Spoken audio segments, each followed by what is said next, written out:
સુરત મહાનગરપાલિકાના તમામ વોર્ડનું લિસ્ટ ભાજપે રાતના 11 વાગે બહાર પાડ્યું, પણ વોર્ડ નંબર 4 નું એમાં કોઈ નામ જ નથી.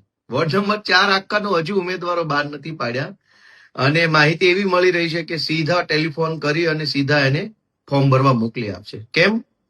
વોર્ડ નંબર 4 માં આમ આદમી પાર્ટીના ધુરંધર નેતા ભાઈ શ્રી મનોજભાઈ સોરઠિયા ઉમેદવારી કરી છે.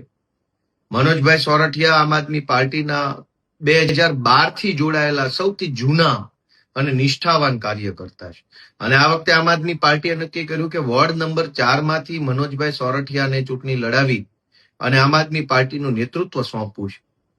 તો અત્યારે ભાજપની જે યાદી બહાર પડી છે એ યાદીમાં સુરતના તમામ વોર્ડ ના ઉમેદવારોનું લિસ્ટ છે, પણ 4 નંબરના ઉમેદવારોનું કોઈ લિસ્ટ જ નથી. એટલે રાતના 11 વાગે જે મજા આવે છે આ જોવાની કે વિશ્વની કહેવાતી સૌથી મોટી ટેન્ડર બેઝ પાર્ટી, જેટલા ટેન્ડર મળે એટલા લઈ લેવાના, કટકી કરવાની, અને ટેન્ડર બેઝ પાર્ટીની સુરતની અંદર, વરાછાની અંદર જે હાલત થઈ છે એ જોતા એવું લાગે છે કે જનતા જાગૃત થઈ ચૂકી છે.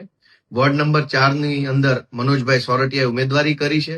મને પૂરો વિશ્વાસ છે કે આ વખતે સુરતની અંદર બહુ મોટી ક્રાંતિ થવાની છે, ઝાડુ ચાલવાનું છે અને સુરતથી ફરી એક વખત ગુજરાતભરની જનતાને હાશકારો થાય, ગુજરાતભરની જનતાને એક પોઝિટિવ વાઇબ્રેશન આવે એવું રિઝલ્ટ સુરતમાંથી આવવાનું છે. ઝાડુ ચાલવાનું છે, આમ આદમી પાર્ટી ચાલવાની છે. જય જય ગરવી ગુજરાત.